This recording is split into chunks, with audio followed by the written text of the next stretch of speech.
What if you have a device that's malfunctioning out there and flooding your network with, let's say, broadcast frames? Or maybe it's an attacker that is trying to flood your network with broadcast frames. We have a very powerful feature on the Catalyst switches that I'm going to show you right now called Storm Control.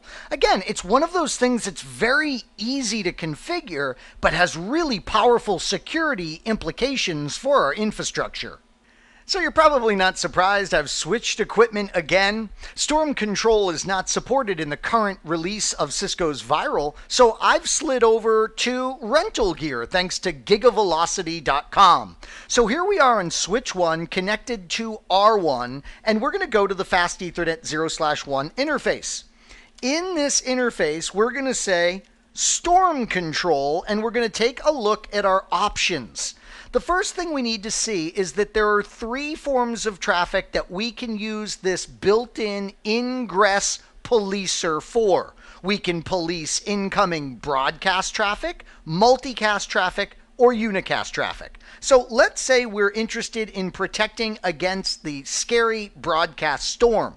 Notice that we set a level that's acceptable on the interface. We can do it with a percentage, with a bit per second number, or a packet per second number. Most of the time you see this done, as you might guess, with percentages. Notice we set a rising threshold. So I say, all right, broadcasts are okay on this interface, but if those broadcasts get to, let's say, 30% of the traffic being received on this interface, I want you to start dropping broadcasts. I want you to police broadcasts above that level. Then what you set is what's called a falling threshold. You say, okay, if it falls back to, let's say, 25%, then I want you to stop the policing behavior. Pretty cool. So we enter this command, and we have just done Storm Control for broadcast traffic. Your verification would be show Storm Control. And it says, okay, your Fast Ethernet 0/1 is in the forwarding state. It's not being filtered at all. The upper threshold is 30. The falling or lower threshold is 25. And currently, we're not registering enough broadcast traffic to even be a concern. And I currently have RIP running, by the way, on Fast Ethernet 0/0 var1, and it is set to broadcast, but it can't even do enough of that broadcasting to trigger even a register on the current value. So this feature in the exam, you would just have to trust. You don't want to start trying to generate broadcast traffic to see it trigger. You just make sure of your configuration per their plain English language in the task.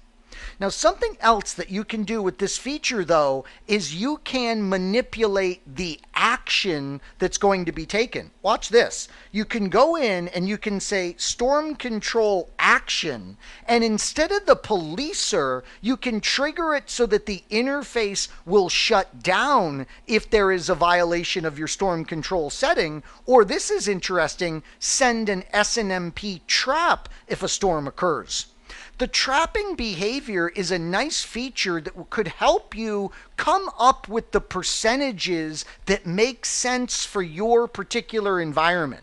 So keep that in mind. If you want to be alerted to the triggering of particular values that you're experimenting with and not have the policing behavior take effect, the trap option would be quite powerful. So in this nugget, we saw yet another powerful Catalyst switch security feature, and that is Storm Control, helping us to sleep at night knowing that the Catalyst switches can automatically police against floods of unicast, multicast, or broadcast traffic. I sure hope you found this nugget informative, and I'd like to thank you for viewing.